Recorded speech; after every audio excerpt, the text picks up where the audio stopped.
Napakasarap magpuri sa ating Diyos na buhay. Diba? Lalong-lalo na kapag ibinibigay natin ng todo yung ating pagpupuri, pagsamba sa ating Diyos na buhay. Amen? Pwedeng batiin mo muna yung katabi mo. Sabi mo sana na God bless you. God bless you, mga kapatid! God bless you! God bless you! Ang unang-unang natutuwa kung bakit nandito ka ngayon, walang iba kundi ang ating Diyos na buhay. Okay? Sa kabila ng lahat, nandito pa rin tayo upang sumamba, magpuri, at makinig ng kanyang mga banal na salita. Amen? At muli, nais ko pong batiin yung ating birthday celebrant.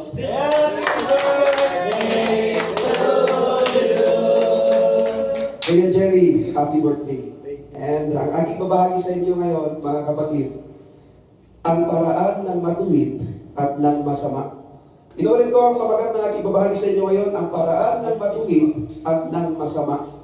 The way of the righteous and the wicked. Nais ko munang magsitayo kayong lahat. Tayo muna ay mananalangin. Panginoong Diyos, muli nagpapasalamat kami sa iyo na dinako mo kami sa lugar na ito na ligtas at payapa. Salamat Panginoong Diyos sa iyong kabutihan. Salamat sa iyong pagmamahal sa bawat isa sa amin. Salamat sa mga pagpapala, Panginoong Diyos. Unang-una po sa lahat, salamat sa kapatawaran na patuloy mong iginagawad sa bawat isa sa amin, Panginoong Diyos. Salamat sa inaalaw mo kami na lumapit pa rin sa iyo, Panginoong Diyos.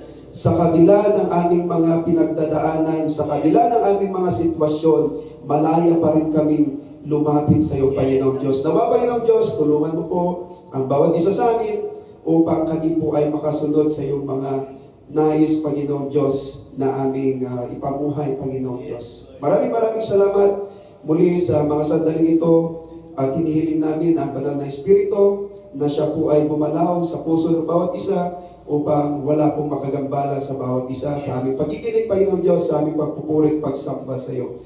Lahat ng ito ay dinadalangin namin sa iyong bugtong na anak namin, Panginoon, at tanging tagapagligtas. In Jesus' name we pray. Amen and amen. Maaari na po kayong maupo. Okay, inuulit ko ang aking babahagi sa inyo ngayon, mga kapatid, is ang paraan ng matuwid at ng masama. The way of the righteous and the wicked. And our main text ay sa Psalms chapter 1 verses 1 to 6. Psalms chapter 1 verses 1 to 6. Basahin ko, then sundan nyo na lamang sa Spirit. Okay, sabi dito, mapalad ang taong hindi lumalakad sa payo ng masama, ni tumatayo man sa daan ng mga makasalanan, ni umuupo man sa upuan ng mga manunuya, kundi nasa kautusan ng Panginoon ang kanyang kagalakan, at nagbubulay-bulay araw at gabi sa kanyang kautusan. Siya ay gaya ng isang punong kahoy na itinanim sa tabi ng agos ng tubig, na nagbubunga sa kanyang kapanahunan. Ang kanyang dahon na may hindi nalalanta, at sa lahat ng kanyang ginagawa ay nagtatagumpay siya.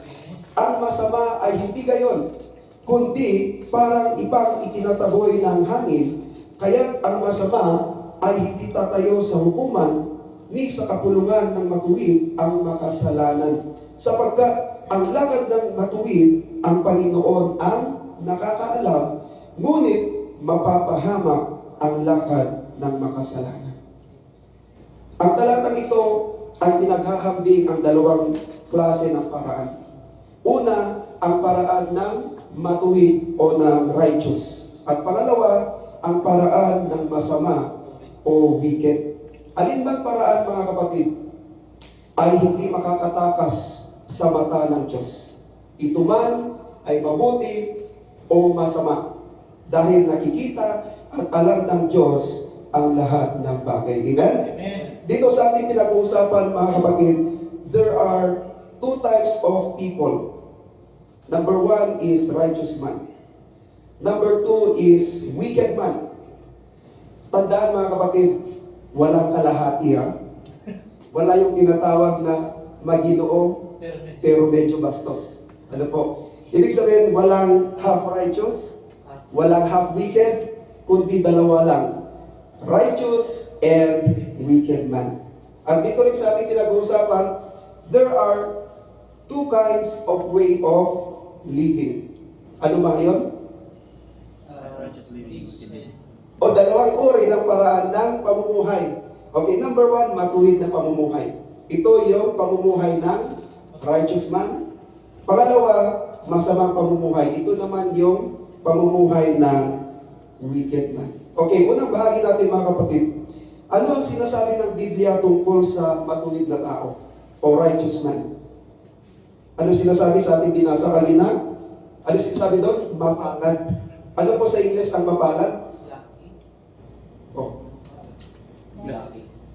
Mapalad. Mga kapatid, blessed. Amen? Sa other term, prosperous. O kaya sa other term, happy. O kaya yung sinabi ni Kuya Jason, lucky. Pero bilang mga Kristiyano, hindi tayo naniniwala sa swerte o lucky. Ano po? Naniniwala tayo na blessed ka dahil pinagpapala ka ng ating Diyos. Amen? Sabihin mo nga dyan sa katabi mo, blessed ka. Blessed God. Blessed God. Blessed God. Blessed God. Blessed ang lahat. So blessed ka, hindi ka swerte. Amen? Dahil ang Diyos ang nagbibigay ng mga pagpapala sa atin. Amen? Ngayon, pagdating sa pagpapala mga kapatid, mayroong dalawang klase ng pagpapala.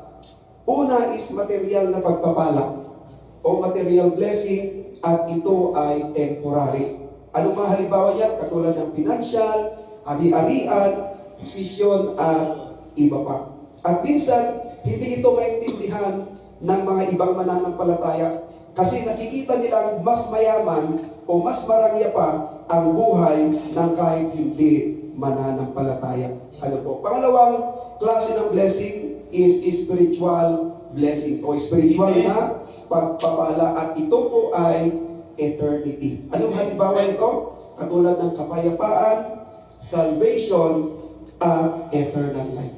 At ito naman ang pinakamagandang pagpapala sa lahat ng mga pagpapala. Amen? Remember this, makamtan mo man ang lahat ng kayamanan, ng kapangyarihan, ng kasikatan dito sa mundong ito, kung wala kang spiritual blessing sa pamamagitan ng Panginoong Hesukristo, ay hindi mo mabibili o hindi mo mababayaran ang iyong kaligtasan o eternal life. Amen? Gaya ng pinag-uusapan natin kanina, John chapter 3, verse 16. Ito lamang ay sa pamamagitan ng ating Panginoong Hesukristo. Amen? Ang tanong, tinanggap ba talaga natin sa ating puso ang Panginoong Hesukristo? Amen. Okay, pangalawang bahagi natin, ano ang mga halimbawa ng matuwid na tao o godly o kaya righteous man? Number one, base sa ating mga talata, hindi lumalakad sa payo ng masama. Sinasabi dyan na huwag lumakad sa payo ng taong masama. Iwasan mo yon. Huwag mong susundin. Talikuran mo o kaya'y lampasan mo. Ano sinasabi sa Proverbs chapter 4 verses 14 to 15? Sabi dito, ang daan ng kasamaan ay huwag mong lalakaran. At ang buhay ng masama, huwag mong tutularan. Kasama ay iwasan mo, ni huwag lalapitan, bagkos nga ay talikuran mo, tuntunin ang tamang daan. Amen? Kaya kung ikaw ay magpapa-advise, ay doon ka sa taong matuwid. Sinong mga halimbawa niyan? Katulad ng mga kapatiran, parents, o kaya spiritual parents. Dahil ibinigay sila ng Diyos sa atin to guide us. Ngayon, kapag masamang payong sinunod mo, ay sigurado mapapahamak ka at mapapasama ang buhay mo. Kaya ang payo ng masama ay hindi sa Diyos. At ito ay kapahamakan lamang. Kaya be careful kung kanino tayo nakikinig. Kaya kung ikaw ay lumalakad sa masamang pamumuhay, ay maaaring pagpalain ka ng Diyos ng material o pinansyal na bagay at iyan ay mga temporary blessings lamang. Pero wala kang spiritual blessing na siyang pinakamahalaga sa lahat-lahat at yan ay eternity. Alam nyo, hindi kasi madamot ang ating Diyos. Matthew chapter 5 verse 45, sabi dito, upang kayo'y maging tunay na mga anak ng inyong Ama na nasa langit, sapagkat pinasisikat niya ang araw sa mabubuti gayon din sa masasama. At nagpapahulat siya sa mga matuwid at sa mga di matuwid.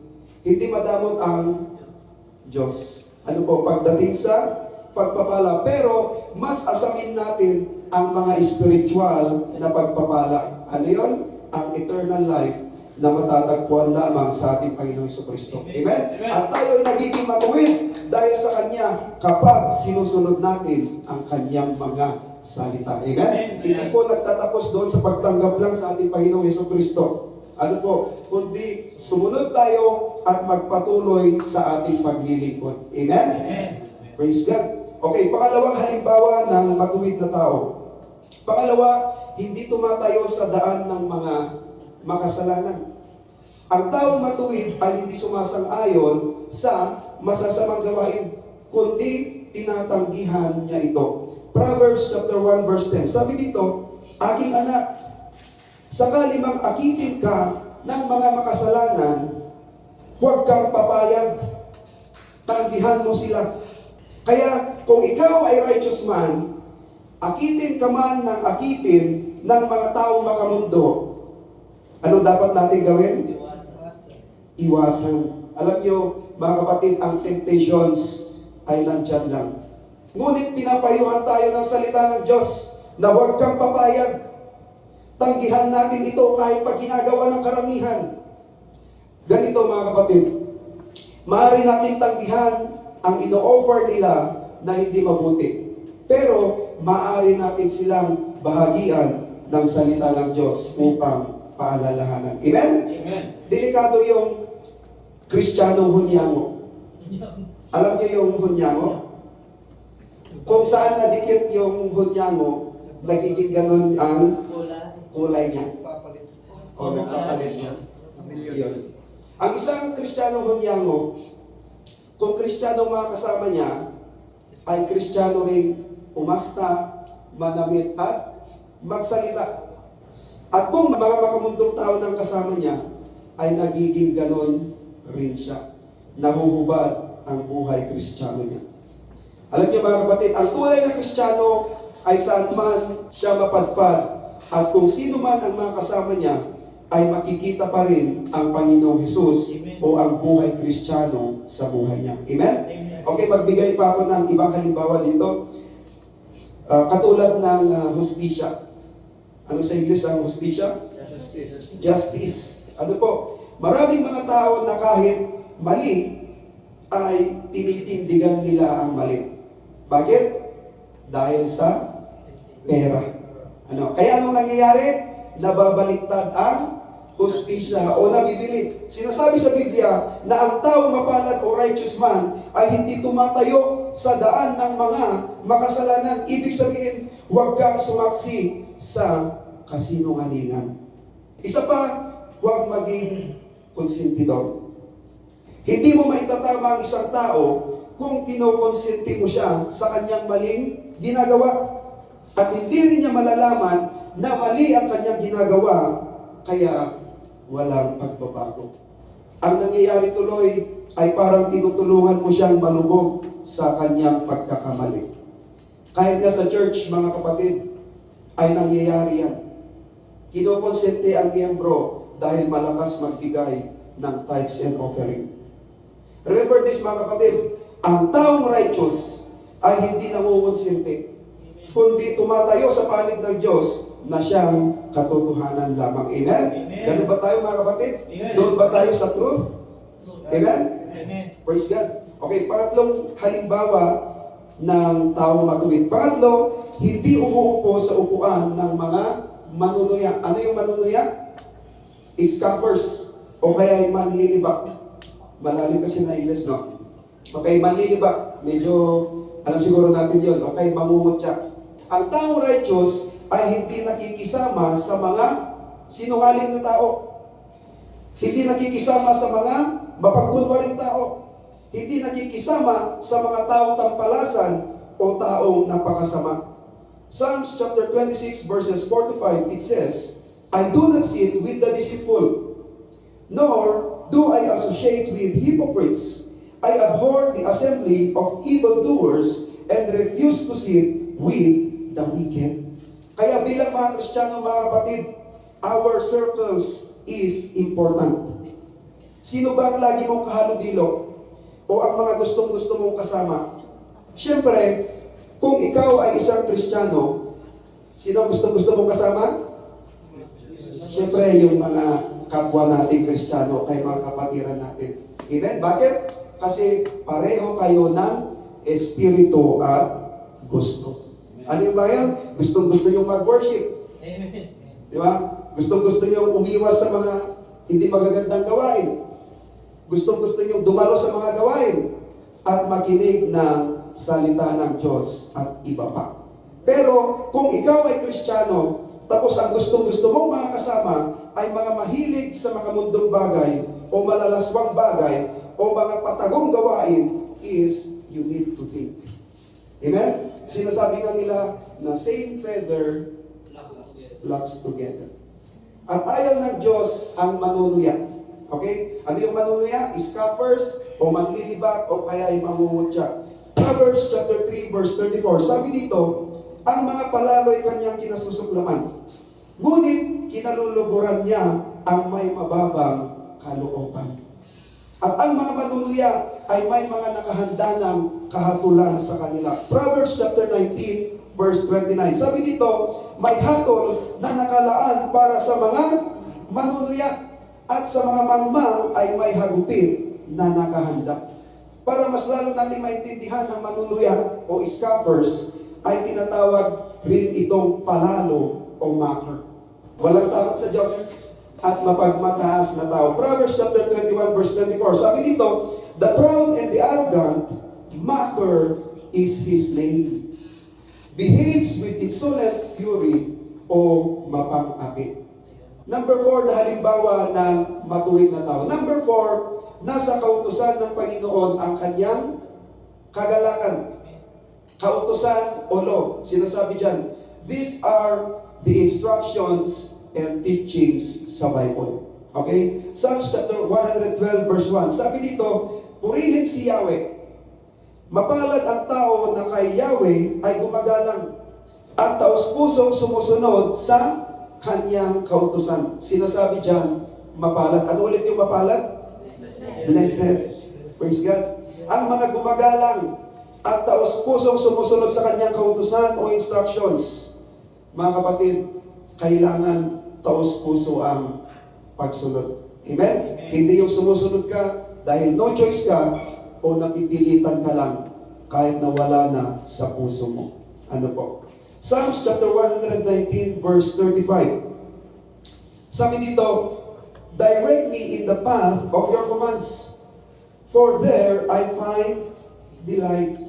Kung ikaw ay righteous o righteous man, ay dapat nalulugod ka sa utos o sa instructions ng Diyos. Amen? Nalulugod ba tayo sa instructions ng Diyos? Amen. Praise God.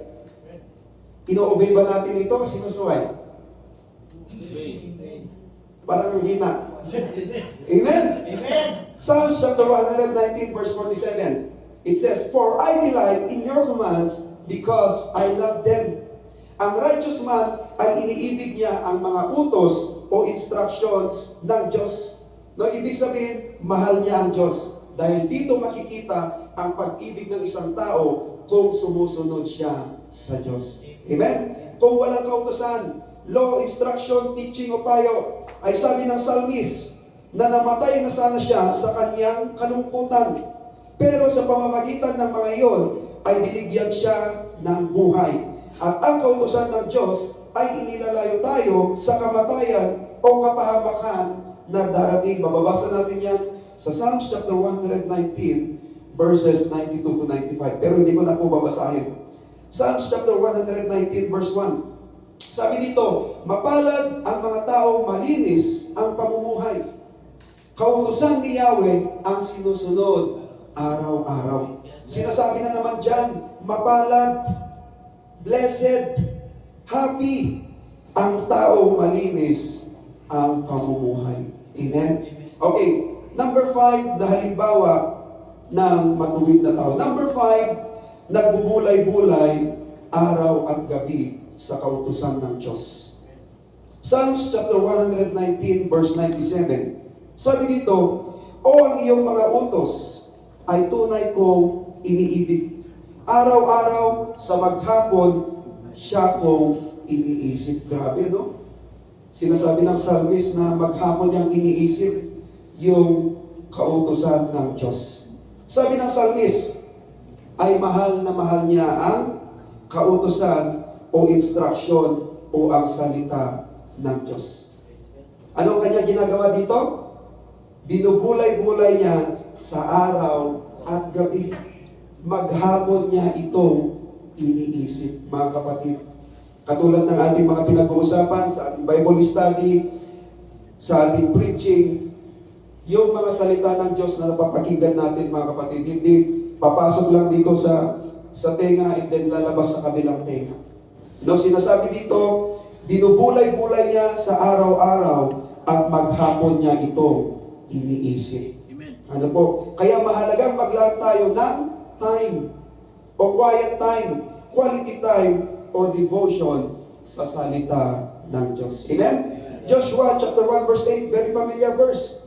Sabi dito, "Huwag aalisin sa iyong bibig o ihihiwalay man lang, kundi ito'y iyong pagbubulay-bulayan araw at gabi, upang masunod pagiginhawain ng iyong lakad at magtatamo ka ng tagumpay." Amen? Itong salita ng Diyos kasi ay parang manual o nagbibigay direksyon sa ating buhay. Kaya kailangan nating sundin upang mas bubuti ang ating buhay. Amen? At makaiwas sa mga masamang gawain. Ito rin kasi ang ginagamit ng Diyos upang paalalahanan tayo sa ating mga ginagawa kung nasa mabuting pamumuhay ba tayo o hindi. Amen? Okay, panghuling halimbawa ng matuwid na tao. Panghuli, siya ay gaya ng isang punong kahoy na itinanim sa tabi ng agos ng tubig. Nakakita na kayo ng punong kahoy na nasa tabi ng batis o malapit sa tubig? Anong itsura? Mataba? Di ba? Malagong malago, pansot pala na puno. Di ba? Malagong malago, matibay, maganda ang tayo, ayun, maraming bunga o maganda ang bunga at maugat. Ano po? Sinasabi diyan sa Jeremiah chapter 17 verse 8. Sabi dito, "Katulad niya isang punong kahoy na nakatanim sa tabi ng batisan. Ang mga ugat ay patungo sa tubig. Hindi ito manganganib kahit dumating ang tag-init, sapagkat mananatiling luntian ang mga dahon nito. Kahit hindi umulan, ay wala itong alalahanin, patuloy pa rin itong mamumunga." Sinasabi dyan, mga kapatid, kung ikaw ay gaya ng punong kahoy na itinanim sa tabi ng batis, ay hindi natatakot kapag dumarating ang tag-init. Kapag dumarating ang mga problema, sapagkat gumagapang ang ugat nito sa batis. So, kailangan nakakonect yung ugat doon sa batis. Kaya, nananatiling sariwa ang mga dahon nito at hindi tumitigil sa pamumunga. Question, mga kapatid. Bawat isa sa atin. Tayo ba ay Kristiyanong namumunga ng mabuti? Kung amen, lakasan mo nga. Amen. Pausbong ko lang. Tayo ba ay ang Kristiyanong namumunga ng mabuti? Amen. Praise God. Tingnan natin kung ano ang ginagawa sa punong kahoy na hindi namumunga ng mabuti. Sabi ng Panginoon, Matthew chapter 3 verse 10, "Ngayon pa lamang ay nakahanda ng palakol sa ugat ng mga punong kahoy. Ang bawat punong hindi mabuti ang bunga ay puputulin at itatapon sa apoy." Kapag hindi mabuti ang bunga ng isang punong kahoy, ay pinuputol at inihahagis sa apoy. Papayag ka ba na gagawin kang panggatong? Dahil hindi ka namumunga ng mabuti. Mga kapatid, darating ang araw na doon tayo mananatili sa ilog na tumutukoy sa banal na tahanan ng kataas-taasang Diyos. At doon wala ng kalungkutan, kundi kagalakan at kaligayahan na lamang. Psalms chapter 46 verse 4. Sabi dito, may ilog ng galak sa bayan ng Diyos. Sa banal na templo, ligayay ang dulot. Praise God. Pangatlong bahagi natin, mga kapatid. Tignan natin yung taong masama o wicked man. Una, anong sinasabi sa ating pinag-uusapan? Parang ipang itinataboy ng hangin ang masamang tao. Ano po yung ipang? Sa palay, yung balat ng palay ba yun? Di ba? Pag nahanginan yun, kung saan yung direksyon ng hangin, doon siya pupunta. Ano po? So una, parang ipang itinataboy ng hangin ang masamang tao. Walang paninindigan. Walang pakialam kung ano bang mangyari sa kanyang kaluluwa at siya ay kontrolado ng masamang puwersa ng kadiliman. Pangalawa, hindi tatayo sa hukuman ang masamang tao. Naghihintay na lang ng kahatulan o judgment of God kung hindi magre-repent at magbabalik loob sa Diyos ang isang masamang tao. Pangatlo, hindi tatayo sa kapulungan ng matuwid ang masamang tao. Okay, halimbawa, hindi nagtatagal sa gawain ng Diyos. Palipat-lipat hanggang sa mawala. Isa pa, lalong-lalo na hindi pwedeng kasangkapanin ng Diyos ang masamang tao, maliban kung siya ay mag-repent at magbabalik loob sa Diyos. Amen? Pangapat, mapapahamak ang lakad ng makasalanan. Mayroon dalawang destinasyon ang tao pagkatapos mamatay. Anong mga yun? Either sa langit o sa impyerno. Wala pong isa pa, mga kapatid. Kung ikaw ay sa Diyos, ikaw ay matuwid. At kung nasaan ang Diyos, ay doon ka rin mapupunta. Pero kung hindi, ay sa naglalagablab na apoy at asopre, kasama ni Satanas at ang kanyang mga kampo. Panglima, ang taong masama. Okay, ano ang taong masama? Kabaliktaran ng taong matuwid. Gaya ng sabi ko kanina, dalawa lang. Righteous and wicked person. Walang kalahati-kalahati. Okay? Pwedeng pagpalain ng Diyos ang masamang tao ng mga material na bagay, o di kaya ay pwedeng yumaman ang masamang tao dahil sa kanyang kasamaan. Pero walang pagpapala sa spiritual na aspeto tulad ng kapayapaan, kaligtasan at buhay na walang hanggan. So in contrast to that, ang masamang tao, wicked man, ay walang kapayapaan, walang kaligtasan, at higit sa lahat, walang buhay na walang hanggan. Amen? Sa ating pagtatapos, mga kapatid, sa mga sandaling ito, we can assess ourselves. Be honest to ourselves. Ano kaya ang tinatahak ng buhay mo ngayon? Is it righteous living or wicked living? Ito ba ay matuwid na pamumuhay o masama na pamumuhay? O ito ba ay makakristyanong pamumuhay o hindi makakristyanong pamumuhay? O baka naman, ikaw yung Kristiyano na go with the flow na lang. Ito man ay mabuti at masama. Remember this, mga kapatid. Alam at nakikita lahat ng Diyos kung ano ang pinaggagawa natin ngayon. Maaari tayong maglihim sa mga tao, pero nakikita at alam ng Diyos ang ating mga pinaggagawa ngayon. Amen? At ayaw niyang manatili tayo sa mga ganyang gawain, mga kapatid. Ang nais ng Diyos, magbalik loob ka sa Kanya. Amen?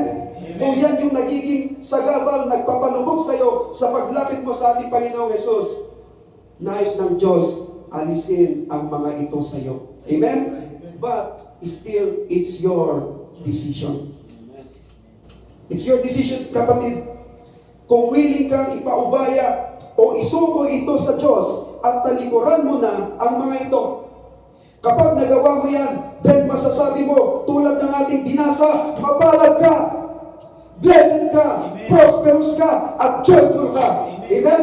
Dahil yung taong masama ang gawain at maraming tinatago-tago at hindi ka aya-aya, ay walang kapayapaan sa totoo lang.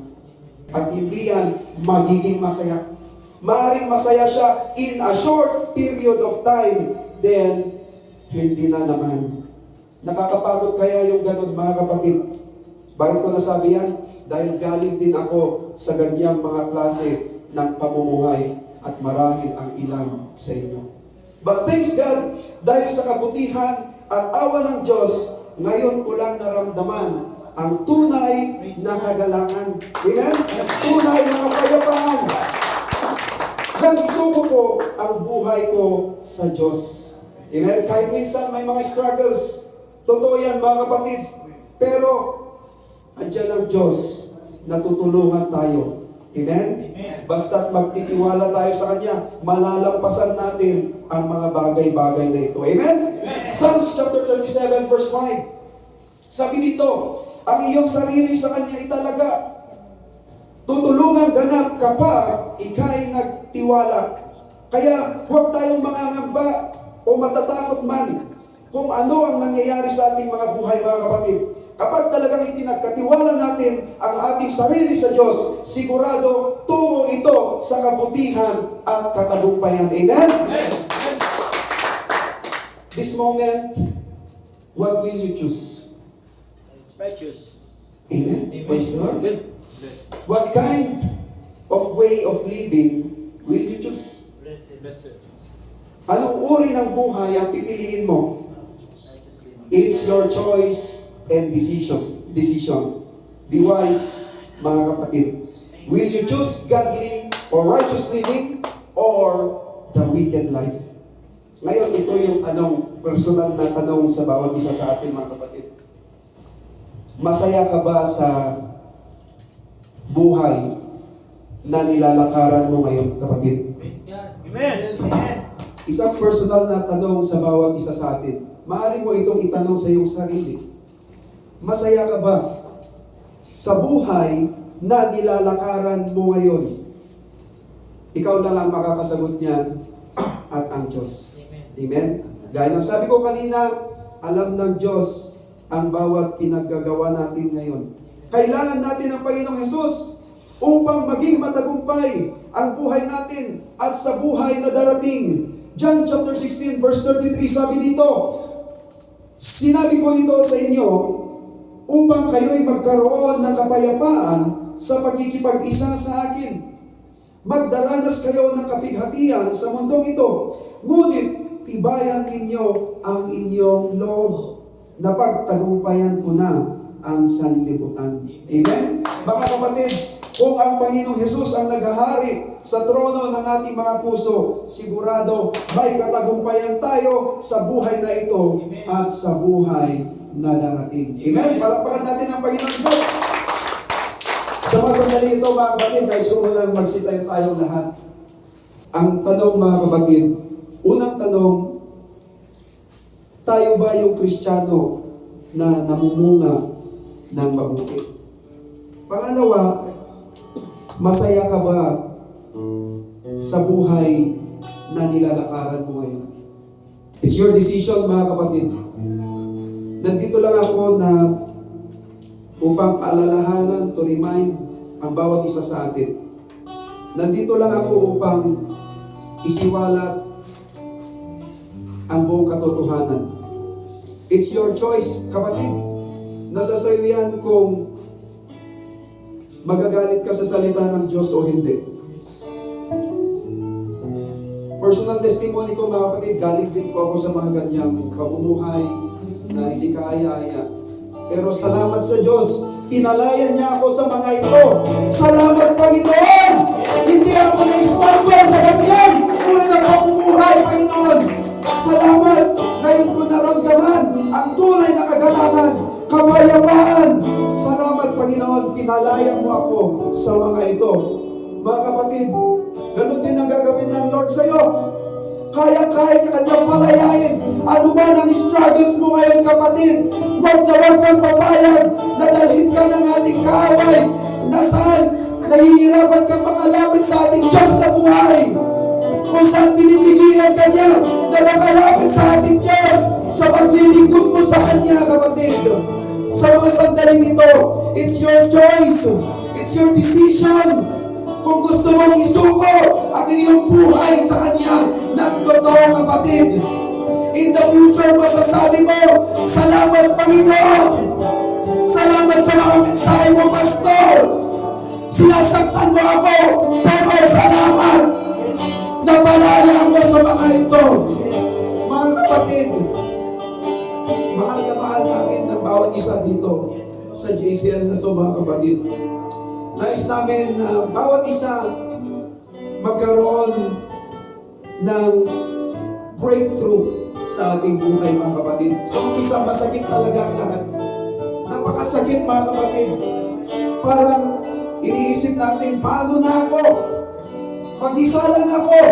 Saan ako pupunta? Pero lagi natin titignan yung plano ng Diyos sa buhay natin, mga kapatid. Napakaganda ng plano ng Diyos sa buhay mo, kapatid. Gusto kanyang makalaya sa mga ito, kapatid. Kapag naranasan mo na yun, masasabi mo, salamat Panginoon. Napakabuti mo sa buhay ko. Napakabuti mo sa buhay ng ating pamilya. At saka lagi, Panginoon, ginagabayan mo ako, Panginoon. Napakabuti mo. Kaya sa mga sandali ito, mga kapatid, ano man yung struggles mo ngayon, ibigay mo sa Panginoon. Gusto mong sumigaw, gusto mong umiyak, ibigay mo ito sa Panginoon. Kung nahihirapan ka, tutulungan ka ng banal na Espiritu. Maging honest tayo sa ating sarili, mga kapatid. Dahil ang Diyos seryoso sa atin. Kung hindi ka seryoso sa paglilingkod mo, kung hindi ka seryoso sa pananampalataya mo, kung hindi ka seryoso sa Kanya, ang Panginoong Diyos ay seryoso sa atin. Bumaba ang Panginoong Jesucristo, ang ipinangaral niya, hindi lang langit, pati impyerno. Kaya mag-isip-isip tayo ngayon, mga kapatid, habang may panahon, habang may pag-asa. Ibigay natin ang ating buhay sa Kanya. It's your decision. It's your choice kung ano ang pipiliin mo sa mga sandaling ito, mga kapatid. Pero nais ng Diyos na makalaya tayo sa mga ito. Napakabuti ng ating Diyos. Ano man yung struggles mo ngayon, kapatid, name it. Huwag mong itatago ito. Name it, confess it. Say it with your mouth. Lord, ito talaga yung struggles ko, Panginoon. Pride. Lust. Jealousy. Ano man yung struggle mo ngayon, name it. Name it. Confess it. Ibigay natin ito sa Diyos. Hidden agenda. Mga kapatid, makikita natin yung napakagandang plano ng Diyos sa buhay natin once na isuko talaga natin ang ating sarili sa Kanya. Huwag kang matakot, kapatid. Whatever your struggle is, name it, confess it, say it with your mouth. Sabihin mo, Lord, ito talaga yung struggles ko eh. Pero nahihirapan ako, Panginoon. Nahihirapan ako, Panginoon. Pero ito yung struggles ko sa'yo. Gusto kong ibigay sa'yo. It's your choice. It's your decision, mga kapatid. Maaaring pinagpapala ka ng ating Diyos ngayon ng pinansyal, ng material na bagay. But do not lose the most important of all, the spiritual blessings, the salvation, the eternal life. Don't lose that, kapatid. You will lose financial, you will lose material, but don't lose the most important thing, the eternal life, the salvation. Mga kapatid, don't lose it.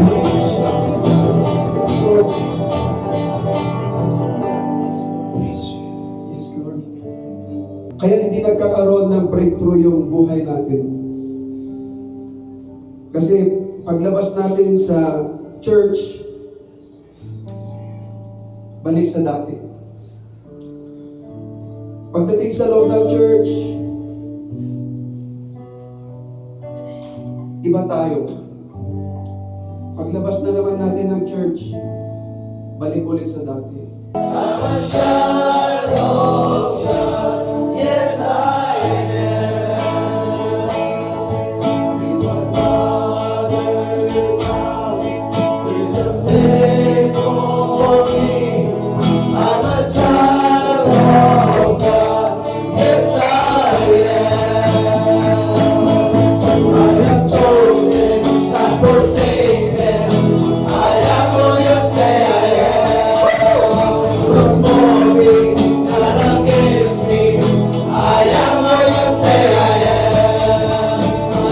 chosen, not forsaken. I am who you say I am. You are for me, not against me. I am who you say I am. I am who you say I am. Set free, Lord. You are free, not free. I'm a child of God. Yes, I am. In my Father's house, there's a place for me. I'm a child of God. Yes, I am. I am chosen, not forsaken. I am who you say I am. You are for me, not against me. I am who you say I am. I am chosen, not forsaken. I am who you say I am. You are for me, not against me. I am who you say I am. Who you say I am. Praise God! So if the Son sets free, we are free indeed. Amen? Kaya ba natin isigaw yan sa ating buhay? Jesus set me free! Jesus set me free! Amen? Napakahirap mga kapatid. Napakahirap kapatid. Na isinisigaw natin. Jesus set me free! Kaya hindi ka pa nakapalaya. Andun ka pa rin sa iyong Father's Lord. Jesus set us free! Yes!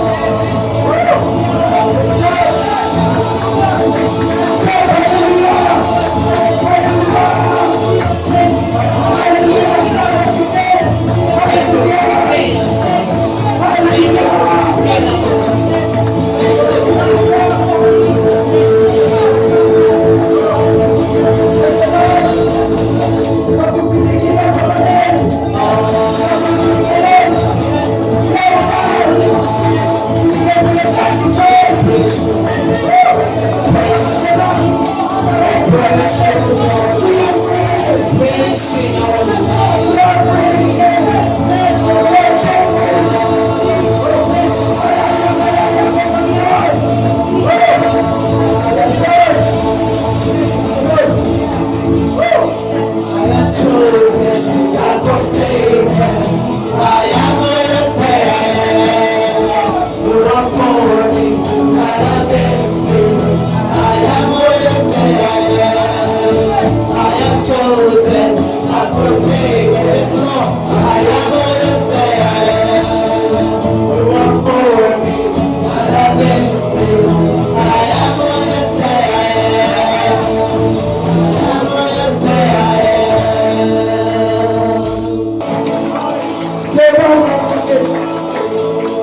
Napakasarap isigaw na tayo ang tunay na malaya na! Tunay na malaya! You are set free! You are set free! Yes, Lord! Alam mo mga kapatid, may sisigaw mo talaga ng todo kung ikaw ay malaya na. Amen? Mahirap kung sinisigaw natin na I am free! Malaya na ako pero hindi pa rin. Napakahirap nun mga kapatid. If you want to be set free indeed, isukon natin ang ating buhay sa Diyos. Amen? Lalo tayo pag pipigilan kapatid. Ibigay natin ang ating buhay sa Diyos. Ano ba ito struggle natin ngayon? Sabihin natin, I am a child of God. Ano ba ito problem of ours? I am a child of God. I am your son. Yes, I am your son in purpose. I am a child of God. We are the children of God. Amen. And if you are child of God, you are set free. Amen.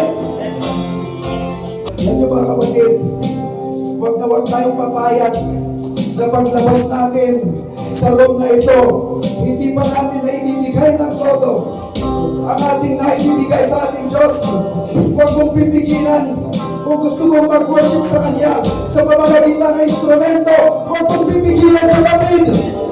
Kung gusto mong mag-worship sa Kanya sa pamamagitan ng process, huwag mong pipigilan. Oh, Kung nais mong ibigay yung mga struggles mo sa mga sandaling ito, Yes, mga Lord. kapatid, let it down. All away. Just give it to Him Lord. fully. take this struggles within us, oh Lord God. Yes, Lord. Oh, Huwag hallelujah. mong pipigilan, kapatid. Oh, hallelujah. Nais ba ng Diyos na ibigay mo lahat sa Kanya? Oh, praise Huwag lang yung katiting. Kung gusto mo talagang magkaroon ng breakthrough, ng changes sa iyong buhay, kung saan nahihirapan ka, napapagod ka na, lagi kang nahihiya, nagtatakot-tako ka, ibigay mo ito sa Lord. Ayaw ng Lord, ang kanyang anak ay hindi magiging totally set free. Amen. Gusto niya maging set free tayo. Yung malaya tayo, isinisigaw na malaya na ako, Panginoon. I am set free. I am set free through the precious blood of Jesus Christ. Mga kapatid, it's your choice. It's your decision. What kind of way of living ang tatahakin mo? Yes, Lord. How great He is in our lives. How great God in our lives.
Amen.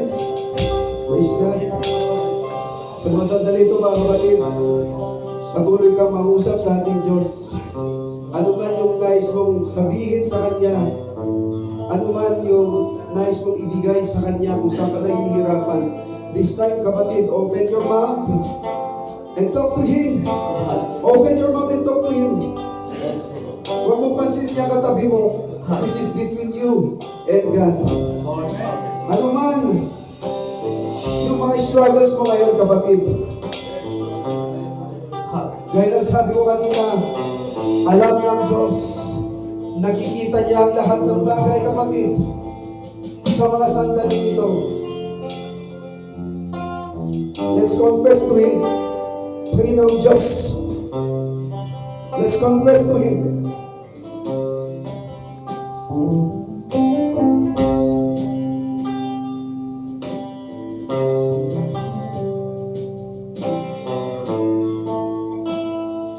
Yes,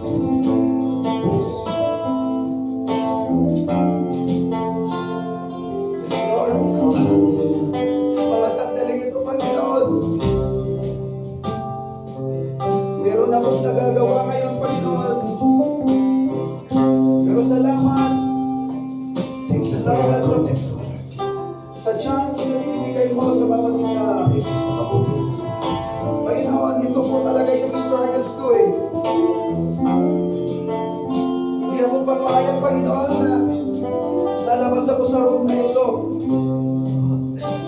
na hindi ko ito binibigay sa iyo.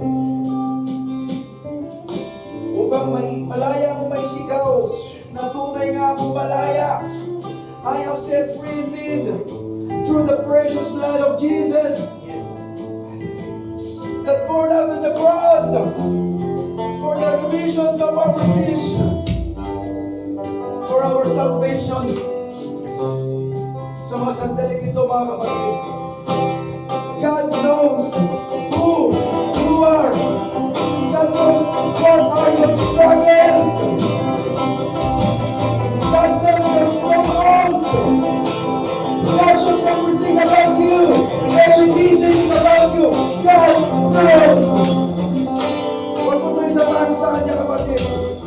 God knows you. Kung gusto mo talagang tulungan ka ng ating Diyos, dapat maging willing tayo. Ano man yung ating pinagdadaanan ngayon, kapatid, merong mas magandang plano ang Diyos sa iyo, kapatid.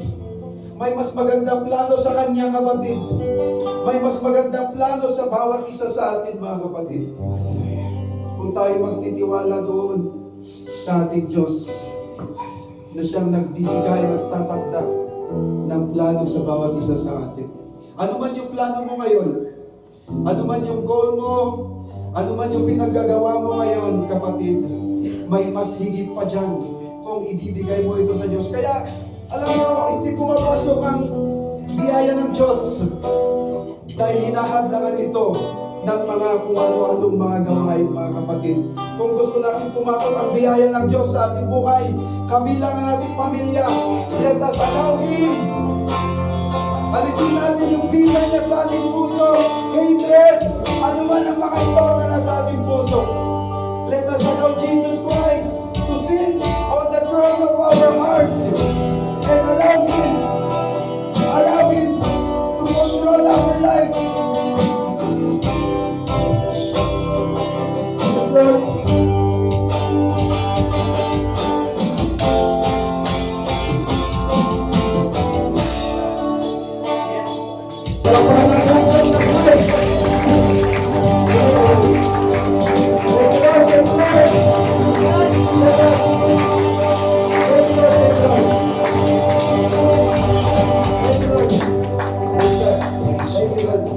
Amen. Are we blessed? Yes! Are we blessed? Yes! Praise the Lord. Atin pong ibinabalik sa ating guwapong presider. Amen. Praise God. We are so blessed sa araw ng mga kapatid kasi kasama natin ang presensya ng Panginoon. Amen! And alam ko na nagagalak ang Panginoon natin ngayon kasi tayo po ay lumalapit sa Kanya sa mga oras na to. Amen! So, kung nalala po natin, yung topic ni Pastor ay dalawa lang po. Yung righteous at saka wicked. So, yun lang po mga kapatid. Ang isa lang na paalala ko, huwag natin sayangin yung pagkamatay ni Jesus Christ sa cross. Amen. Kasi dahil doon tayo ay natubos sa ating mga kasalanan.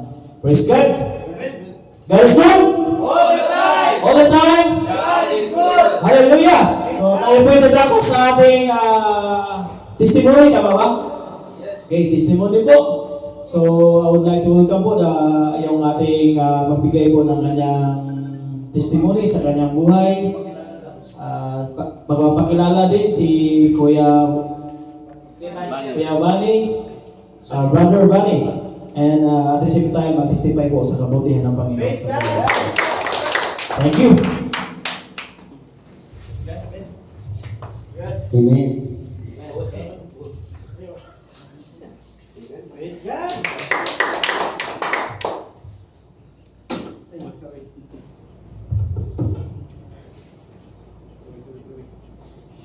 Bless.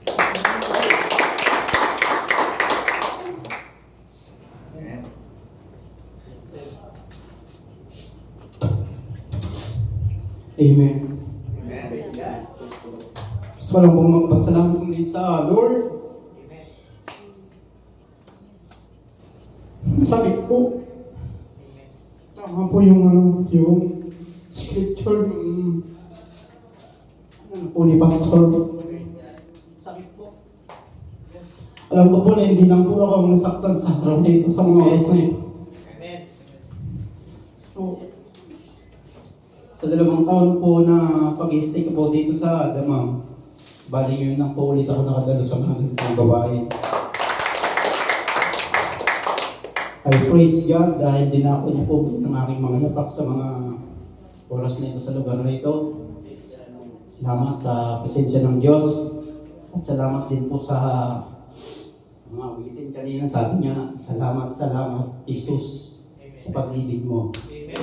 I thank the Lord dahil muli naman po ako nakarinig ng mga awiting ganon. For the past 2 years, ngayon po ako muling nakaawit ng mga ganong awitin. Salamat sa Panginoon. Salamat din po sa mga oras na ito. Salamat kay Pastor Rocky sa pinahayag niya pong mga salita. Salamat sa salvation po. At alam naman po ng Diyos yun na kahit po struggle ako lagi, na maraming nagawang hindi tama, alam ko po na nandun pa rin po yung habag ng Diyos. Yung salvation na nireceive ko po sa Kanya sa mga nagdaang taon pa po. Alam ko po na, alam naman po ng Diyos yun dahil hindi ko naman po siya kinakalimutan. At lagi ko pa rin pong kiniklaim yung salvation na yun, yung kaligtasan na yun, yung tinanggap ko po siya bilang Panginoon at sariling tagapagligtas. Lagi pong kiniklaim yun. Saka, oo, pati po yung kasi minsan po nasabi ko na rin po ito na sa mga Bible study po namin doon sa Sig Industrial na kapag nag-co-quote po ako ng yung 1 John 1:9, talagang binabalikan ko po yun. Actually po, gas-gas na po sa akin ang 1 John 1:9 kapag binabalikan ko po yan na sabi nga doon if we confess our sins, He is faithful and just forgive us our sins and to cleanse us from all unrighteousness. Balikan lang po natin yung mga na kahit po tayo struggle, nahihirapan, nasasaktan sa mga salita ng Diyos. Normal lang po yun. Kung ikaw ay isang totoong Kristiyano, tanggapin mo po yun. Salamat sa Panginoon. Salamat po muli sa kanyang presensya. All the glory belongs to Him.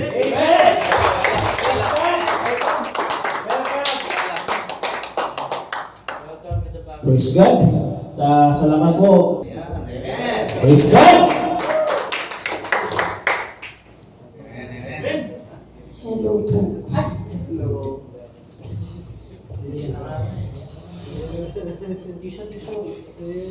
Namiss namin yan.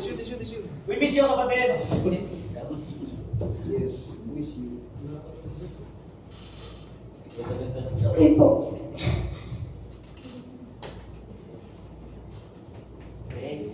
Patuloy po ako nagpapasalamat sa Panginoon. Even though talagang natulog yung aking pananampalataya. At patuloy niyo po akong ginising at nawal, mas patuloy niyo pa ang gisingin.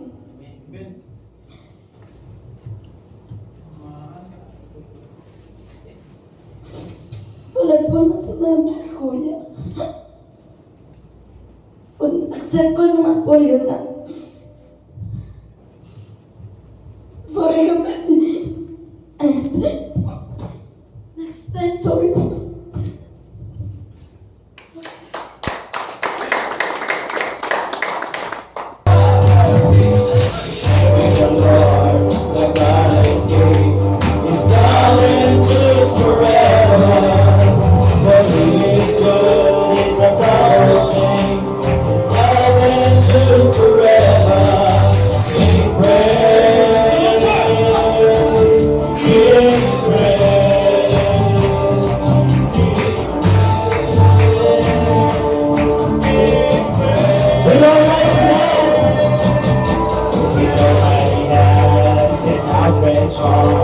His love endures forever. The love is the waiting for. His love endures forever. Sing praise, sing praise, sing praise, sing praise, sing praise. Forever God is faithful.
Amen. Manantay tayong nakatayo mga kapatid.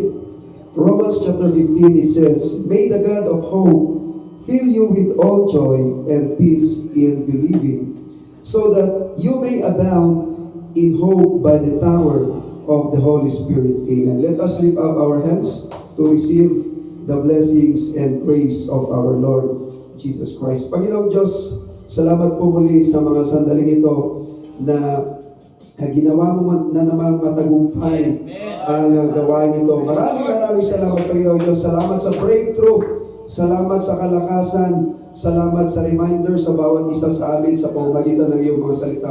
Nawa ang mga pagpapalang ito, Panginoong Diyos, ay dala-dala ng bawat isa. Paglabas man sa room na ito, Panginoong Diyos, ay dala-dala pa rin ng bawat isa. At ito ay maging kalakasan, maging gabay, at may pamuhay namin ito sa aming mga buhay. Muli, Panginoong Diyos, maraming salamat sa pagpapala at sa biyaya.